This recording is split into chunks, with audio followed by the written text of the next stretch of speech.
Assalamualaikum warahmatullahi wabarakatuh. Waalaikumsalam warahmatullahi wabarakatuh. Gimana kabarnya ibu-ibu? Sehat semua? Sehat. Ya, pertama-tama marilah kita panjatkan puja dan puji syukur kehadirat Allah Subhanahu wa Ta'ala yang telah melimpahkan rahmat, taufik serta hidayahnya pada kita semua sehingga kita dapat hadir pada pertemuan kedua pada saat ini. Yang kedua, salawat serta salam pada Nabi besar kita Nabi Muhammad SAW yang telah membawa kita dari zaman jahiliyah ke dalam zaman Islam yang telah kita nikmati pada saat ini. Terima kasih ibu-ibu masih tetap hadir dalam pertemuan kedua pada saat ini. Jadi materi pada saat ini masih tetap modul 8, mendukung pemetaan kemampuan keluarga dan rencana aksi dalam penanganan dan pencegahan stunting. Sesi 13, pemetaan potensi diri, keluarga, dan lingkungan sekitar. Jadi ibu-ibu tadi untuk sesi 13 ini ada 2 langkah. Yang pertama tadi sudah disampaikan tentang pemetaan kemampuan diri dan keluarga. Untuk selanjutnya sekarang masuk pada pemetaan kemampuan sumber daya lingkungan sekitar kita untuk pencegahan dan penanganan stunting. Ibu-ibu masih ingat apa potensi? Ada yang lain? Kemampuan yang berguna. Oke, terima kasih. Jadi jawabannya Ibu Desa sama Ibu Kolbi benar semua. Jadi potensi itu adalah kemampuan yang belum kita ketahui yang dimiliki oleh setiap orang sehingga bisa dimanfaatkan menjadi berguna.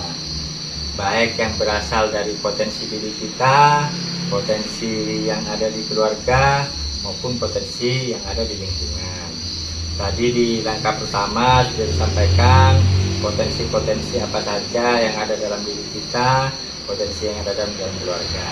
Kalau sekarang kan memasuki langkah selanjutnya yaitu pemetaan potensi yang ada di lingkungan kita, di sekitar kita untuk dimanfaatkan agar penanganan dan pencegahan stunting itu bisa dilakukan oleh kita masing-masing.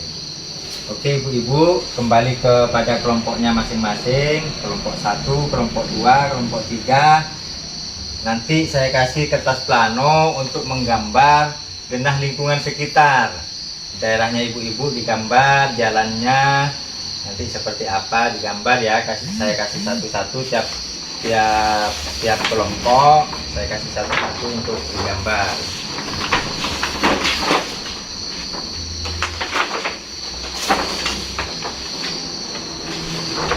Terus selanjutnya sekalian menggambar, nanti didiskusikan tiap-tiap kelompok untuk lingkungan jenis sumber daya apa saja yang ada di lingkungan sekitar kita yang dapat dimanfaatkan dalam pencegahan dan penanganan stunting. Kelompok 1 itu lingkungan alam, kelompok 2 berkaitan dengan lingkungan sosial, kelompok 3 berkaitan dengan sumber daya manusia. Nanti didiskusikan di tiap-tiap kelompok masing-masing.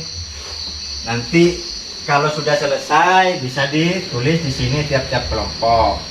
Saya kasih waktu tiap kelompok 5 menit cukup atau 10 menit?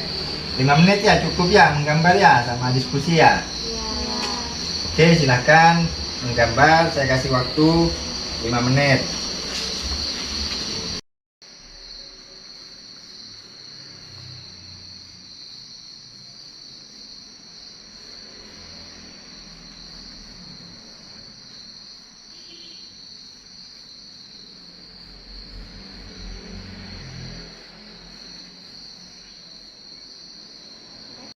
Ibu-ibu sudah selesai semua menggambar dan berdiskusi. Coba kelompok 1 bisa ditulis apa sumber daya yang ada di lingkungannya.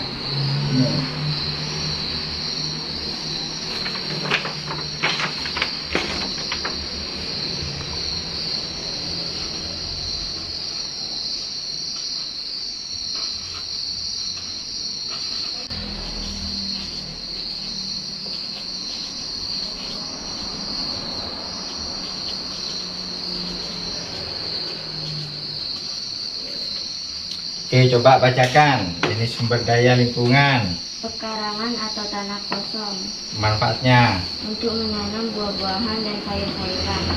Lokasinya di mana? Di sini lahan Di belakang rumah ya. Jadi untuk pekarangan tanah kosong bisa kita manfaatkan untuk apa? Menanam sayur-sayuran, buah-buahan untuk memenuhi kebutuhan gizi ibu dan anak balita yang ibu miliki, sehingga apa? Kebutuhan gizinya terpenuhi. Jadi di lain sisi kita bisa apa? Menghemat untuk apa? Pengeluaran kita. Kita juga kalau memang apa yang kita hasilkan, tanaman kita seperti buah-buahan, sayur-sayuran, itu bisa kita jual, juga bisa menambah apa penghasilan dari bapak ibu sekalian. Jadi itu mungkin apa yang perlu kita manfaatkan. Selanjutnya dari kelompok 2 mungkin bisa maju perwakilannya untuk ditulis di depan jenis sumber daya lingkungan.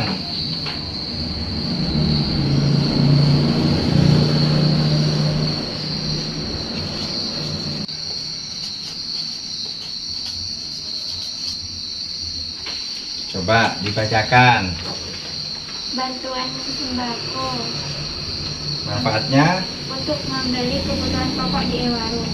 Jadi ibu-ibu yang mendapatkan bantuan sembako kita belanjakan di warung. Jadi untuk dibelanjakan itu yang pertama yang mengandung karbohidrat seperti beras. Terus yang kedua yang mengandung protein hewani atau nabati seperti ikan, telur dan sebagainya. Terus yang mengandung vitamin seperti sayur-sayuran, buah-buahan dan lain-lain. Itu ya, jadi ibu-ibu untuk ke warung itu jangan dibelikan rokok bapak-bapaknya. Jadi dibelanjakan untuk kebutuhan anak, terutama yang menerima yang punya anak usia balita. Oke, silahkan duduk kembali. Terima kasih pada ibu-ibu sudah perwakilan sudah mengisi tabel yang ada di atas. Jadi kuncinya bahwa lingkungan sekitar kita memiliki potensi dan sumber daya yang dapat dimanfaatkan untuk pencegahan dan penanganan stunting. Jadi kita bisa memanfaatkan lahan-lahan atau sumber daya yang lain yang ada di sekitar kita.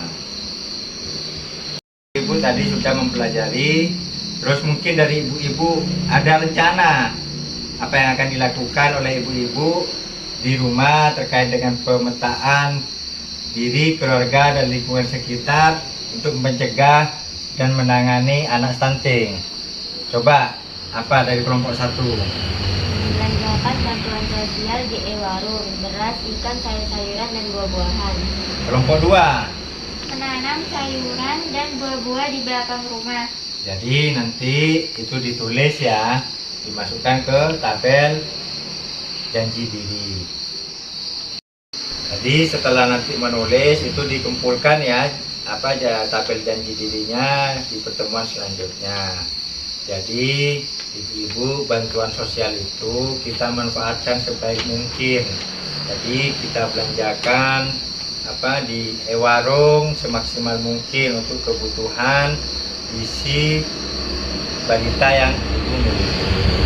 Ya, jadi terutama berkaitan dengan protein, ada bisa beli daging, ayam dan telur. Terus vitamin, sayur-sayuran, buah-buahan itu ya yang harus diutamakan. Jadi dimaksimalkan.